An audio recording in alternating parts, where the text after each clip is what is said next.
देखिए, मैंने तो कोर्ट में जो कहा है मैं उसी को रिपीट कर देता हूँ। मैंने कोर्ट को यही बताया है कि कल आपकी अदालत में आईजी इस्लामाबाद ने ये स्टेटमेंट दिया कि जी जो बलूचिस्तान से मार्च करके इस्लामाबाद आने वाली बलोच ख़वातीन और बच्चे थे, सबको रहा कर दिया गया। तो उसके बाद ये जब ख़बर हमें पता चली तो मैंने जो मेरे कुलीग्स हैं जो कि वुमेन पुलिस स्टेशन में मौजूद थे, उनसे चेक किया। उन्होंने बताया कि अभी तक किसी को रहा नहीं किया।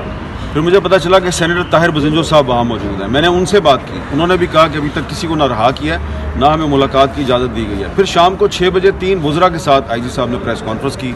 उसमें उन्होंने कहा जी तमाम औरतों और बच्चों को रहा कर दिया है। तो मैंने जब दोबारा चेक किया वुमेन पुलिस स्टेशन से तो पता चला जी कि अभी तक किसी एक को भी रहा नहीं किया गया। सिर्फ मुझे ये बताया गया कि एक खातून सहाफ़ी हैं सुमैया हफीज़, उनको अभी रहा कर दिया जाएगा थोड़ी देर में। तो मैंने फिर फवाद हसन फवाद साहब जो वफाकी वज़ीर हैं उनको फ़ोन किया। तो मैंने उनको बताया कि आपने प्रेस कॉन्फ्रेंस में कहा है कि जी तमाम बलोच ख़वातीन और बच्चे रहा हो गए हैं, ये आपने गलत स्टेटमेंट दिया है। तो उन्होंने कहा कि मैं आपको चेक करके बताता हूँ। तो फिर उसके बाद तकरीबन 9 बजे के करीब मैं जो है खुद चला गया वुमेन पुलिस स्टेशन में। वहाँ मैंने गया तो देखा कि वुमेन पुलिस स्टेशन के बाहर 2 बसें खड़ी हैं और बच्चियों को और ख़वातीन को घसीट घसीट के लाया जा रहा है। तो वहाँ पे जब कुछ ख़वातीन ने मुझे देखा तो एक बच्ची ने मुझे पकड़ लिया और कहा कि मैं इनके साथ नहीं जाना चाहती, और वो रो रही थी। फिर मैंने देखा कि एक जो मर्द पुलिस एहलकार था, इशफाक बड़ैच, वो ख़वातीन के साथ बदतमीज़ी भी कर रहा था और ठुड्डे वुड्डे भी मार रहा था। तो मैंने उसकी जब अपने कैमरे से मोबाइल फ़ोन से मैंने उसकी फ़िल्म बनाने की कोशिश की तो उसने मेरा कैमरा छीनने की कोशिश की। वो नज़र भी आएगा आपको, वीडियो में नज़र भी आएगा। तो मैंने उसको कहा कि तुम ये क्या कर रहे हो। तो वो उस आदमी ने बदतमीज़ी शुरू कर दी और वो मशहूर है।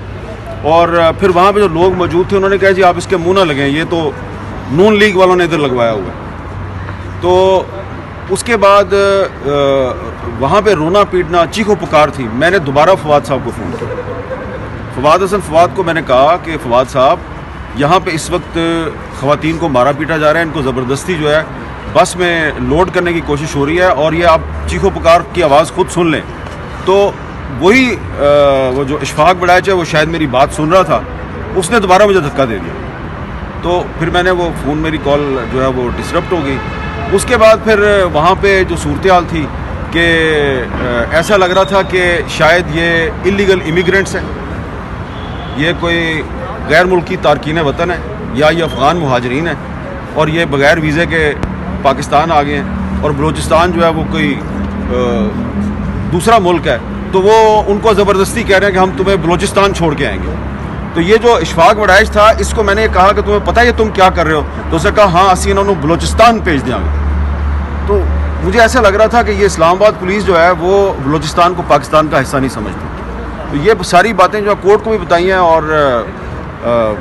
और भी विटनेसेस थे वहाँ पे। असद इकबाल भट्ट साहब जो ह्यूमन राइट्स कमीशन के चेयरमैन, उन्होंने बताया कोर्ट को कि मैं उस बस के सामने कुर्सी डाल के बैठ गया और मैंने कहा कि मैं इनको यहाँ से नहीं जाने दूँगा। तो उस मुहम्मर आदमी हैं, बुज़ुर्ग हैं, उनको भी ज़बरदस्ती वहाँ से हटा दिया गया। तो मैं समझता हूँ कि आईजी इस्लामाबाद साहब जो हैं वो कल भी उन्होंने कोर्ट में गलत स्टेटमेंट दी थी, आज भी उन्होंने गलत स्टेटमेंट दी है। लेकिन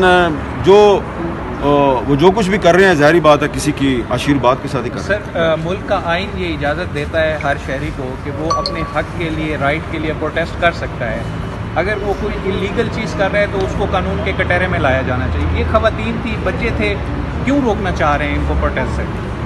देखिए, ये असल में जो बलूचिस्तान से आने वाली ख़वातीन और बच्चे हैं, इनका अगर एक बड़ी तादाद में इस्लामाबाद में कोई इज्तिमा हो जाता है तो ज़ाहिर बात है यहाँ पे मीडिया जाके उनकी बातें सुनेगा।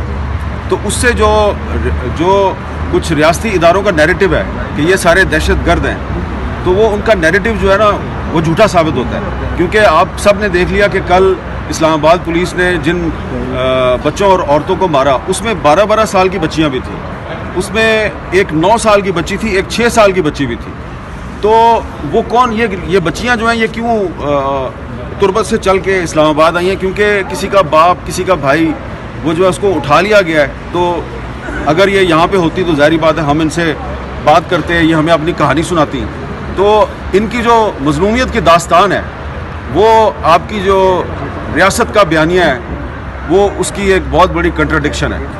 तो जो रियासत 6 साल की बच्ची से और 12 साल की बच्ची से महज इसलिए डरे कि उस बच्ची की जो कहानी है वो रियासती बयानिया की नफ़ी करेगी, तो इसका मतलब है कि वो रियासत जो है वो झूठ बोल रही है और उसका बयानिया जो है उसकी बुनियाद सिर्फ और सिर्फ एक झूठ है। हामिद मीर साहब, ये मामला सॉर्ट आउट कैसे होगा? इसका एंड क्या होगा? ये सारा मामला सिर्फ एक सिंपल सी चीज़ है जो सॉर्ट आउट हो सकता है, rule of law. Rule of law किसने करवाना है? कानून की बालादस्ती किसने कायम करनी है? अदालतों ने कायम करनी है। तो अदालत जो है वो आईजी को बुलाती है, अदालत के सामने साबित हो जाता है कि आईजी ने झूठ बोला है, आईजी ने गलत बयानी किया है, लेकिन अदालत कोई एक्शन नहीं लेती, आईजी साहब वापस चले जाते हैं, तो मसला तो हल नहीं होगा।